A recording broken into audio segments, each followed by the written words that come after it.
Bismillahirrahmanirrahim. Students, hopefully you all will be fine. Today we are going to start the new topic from unit number 11, that is names, molecular formula, condensed formula, structure formula of hydrocarbons.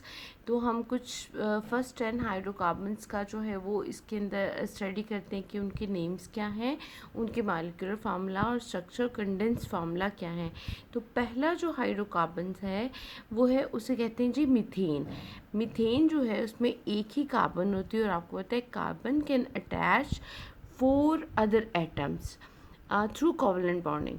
तो इसमें देखो एक carbon है और carbon जो है वो 4 hydrogen के साथ जो है वो अटैच होती है और इसके बीच में सिंगल, ये सारे सिंगल कोवलेंट हैं, इनके बीच में सिंगल कोवलेंट होता है और इनको एक ख़ास नाम अल्केन का भी दिया जाता है। इसलिए जितने भी कंपाउंड्स हैं उन सब के लास्ट में आपको जो है वो एन की जो है वो साउंड जो है वो सुनाई देगी। अब जो इसका नेक्स्ट मेंबर है वो है इथेन। इथेन में 2 कार्बन हो जाती हैं और हाइड्रोजन जो है वो 6 हो जाती है। The next member is propane. Propane में कार्बन जो है वो 3 है और साथ में हाइड्रोजन जो है वो 8 हो जाती है। अब अगर मैं आपको इसका जनरल फार्मूला बता दूं तो आपके लिए बड़ा इजी हो जाएगा नेक्स्ट मेंबर के कि उसमें कितने कार्बन हैं और कितने हाइड्रोजन हैं, बहुत ज़्यादा इजी हो जाएगा। तो जनरल फार्मूला को हम डिस्कस कर लेते हैं कि अल्केन्स जो होती हैं ये वाले हाइड्रोकार्बन्स, इसमें ये पता लगाने के लिए कि कितने हाइड्रोजन एटम्स जो हैं वो अटैच हैं, तो हम इसका जनरल फार्मूला लिख लेते हैं CnH2n+2। अब इसमें आप कार्बन अगर 3 है, सपोज प्रोपेन का फार्मूला आप देखना चाहते हो कि इसमें कितनी हाइड्रोजन होंगी, तो आप सिंपल n को रिप्लेस कर दो विथ 3। यहाँ पर भी H कितने अटैच होंगे 2, N की जगह लिख दो आप 3 और उसमें 2 ऐड कर दो, तो ये क्या बन जाएगा C3। जब हम 2 को 3 से मल्टीप्लाई करेंगे तो 6, 6 + 2 8। इस तरह से आप बाकी जितने भी कंपाउंड्स हैं उन सब का जो है वो मॉलिक्यूलर फार्मूला जो है वो फाइंड आउट कर सकते हो। ब्यूटेन, ब्यूटामीन होता है जी 4, इसका मतलब है इसमें 4 कार्बन अटैच होंगी और जो हाइड्रोजन एटम है उसके 6 एटम अटैच होंगे। नेक्स्ट मेंबर पेंटेन है C5H12। देन हेक्सामीन 6 होता है C6H14। हेप्टामीन 7 C7H16। ऑक्टामीन 8 C8H18। नोनेन C9H20। डिकेन C10H22।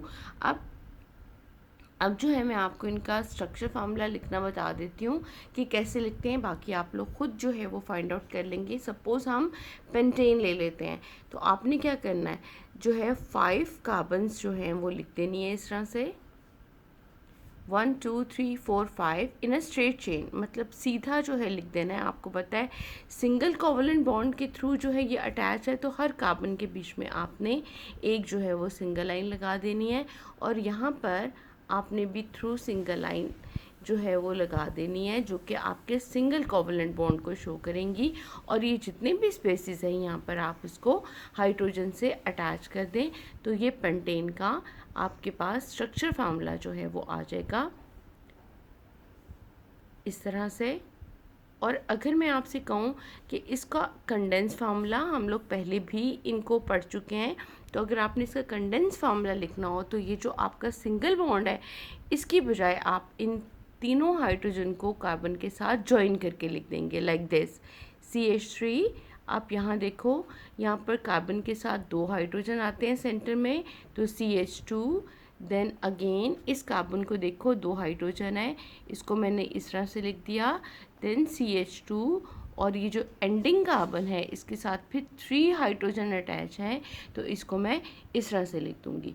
ये हो गया जी इसका पेंटेन का मॉलिक्यूलर फार्मूला, ये हो गया इसका स्ट्रक्चर फार्मूला और ये हो गया इसका कंडेंस फार्मूला। अगर आप इसको मज़ीद कंडेंस करके लिखना चाहते हैं जैसा कि आपकी बुक में मेंशन है, तो हम इसको ऐसे लिख सकते हैं। जस्ट आप इसको CH2 को एक दफ़ा लिखते हैं और यहाँ पर भी एंडिंग कार्बन लिखें जिसके पास जो है वो 3 हाइड्रोजन होते हैं। सेंटर में जितने भी आएंगे उनके पास कार्बन के साथ 2 हाइड्रोजन एटम अटैच होते हैं। चूँकि टोटल जो है ये 5 कार्बन है, तो लिहाजा आप इसके गेट जो है वो ब्रैकेट डाल के 3 का साइन डाल दें, तो आपके पास जो है वो 5 बन जाएंगे। बिल्कुल इसी तरह से आप हेप्टेन का, ऑक्टेन का, नोनेन का और डिकेन का जो है वो लिख सकते हैं। Thank you.